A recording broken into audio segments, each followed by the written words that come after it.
So 5 ಜನ ಮಕ್ಕಳು ಒಟ್ಟಿಗೆನೇ ಇದ್ದಿದ್ರು ನೀವು. ಸೊ ಅಣ್ಣ ತಮ್ಮ ಅಕ್ಕ ತಂಗಿರು ಎಷ್ಟು ಜನ? ಭಾಳಷ್ಟು ನೆನಪುಗಳಿದೆ. ನಾವು 5 ಜನ ಎಲ್ಲರೂ ಗಂಡು ಮಕ್ಕಳೇ, ಯಾರು ಅಕ್ಕ ತಂಗಿಯರು ಇಲ್ಲ. ನಾನು 4ನೇವನು, ನಾನು 5ನೇವರು. ನಾವು ಟ್ವಿನ್ಸ್, ಅವಳಿ ಜವಳಿ.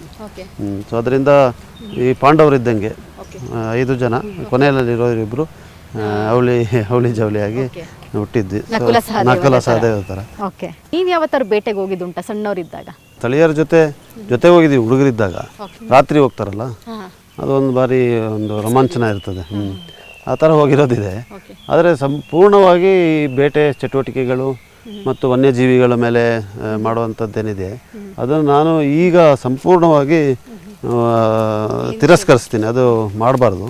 ಕೊಡಗಿನವರು ಅಂತ ಅಂದರೆ ಅದು ಅವರ ಒಂದು ಶತಸಿದ್ಧ ಹಕ್ಕು. ಮನೆಯಲ್ಲಿ ಎಲ್ಲರ ಮನೇಲೂ ಕೋವಿ ಇರುತ್ತೆ. ಸೊ ಕೋವಿಯನ್ನು ನೋಡಿಕೊಂಡೇ ಬೆಳೆದಿರ್ತೀರ. ಅದ್ರ ಬಗ್ಗೆ ತಾತ ಆಗಲಿ ಅಪ್ಪ ಆಗಲಿ ಎಷ್ಟು ಪ್ರೌಡ್ ಫೀಲ್ ಮಾಡ್ತಿದ್ರು? ಏನಾದ್ರು ಹೇಳಿದಾರಾ ನಿಮಗೆ? ಅಲ್ಲ, ನೀವು ಹೇಳಿದಾಗೆ ಹುಟ್ಟಿದಾಗಿಂದನೇ ಕೋವಿ ಇದ್ದೇ ಇರ್ತದೆ. ಮತ್ತು ನಮಗೆ ಒಂದು ಎಕ್ಸೆಂಪ್ಷನ್ ಅಂತಿದೆ, ಕೂರ್ಗ್ ಬೈ ರೇಸ್ ಮತ್ತು ಜಮ್ಮಾ ಲ್ಯಾಂಡ್ ಹೋಲ್ಡರ್ಸ್ಗೆ ಎಕ್ಸೆಂಪ್ಷನ್. ಅದು ಬ್ರಿಟಿಷ್ ಕಾಲದಲ್ಲಿಂದ ಕೊಟ್ಟಿರುವಂಥದ್ದು. ಅದರಿಂದ ನಾವು ಪರವಾನಗಿಯನ್ನು ಪಡ್ಕೊಳ್ಳೋಂಥದ್ದು ಇರಲಿಲ್ಲ. ಅದು ಈಗ ಕೋರ್ಟ್ನಲ್ಲಿ ಕೇಸಾಗಿ ಕೂಡ ಗೆದ್ದಿದ್ದೇವೆ, ಆ ಕೇಸನ್ನು ಕೂಡ.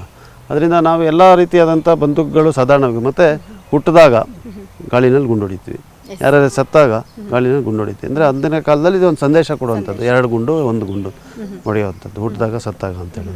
ಅದರಿಂದ ಈ ಪರಂಪರೆ ಇನ್ನೂ ಕೂಡ ನಾವು ಪಾಲನೆ ಮಾಡ್ತೀವಿ.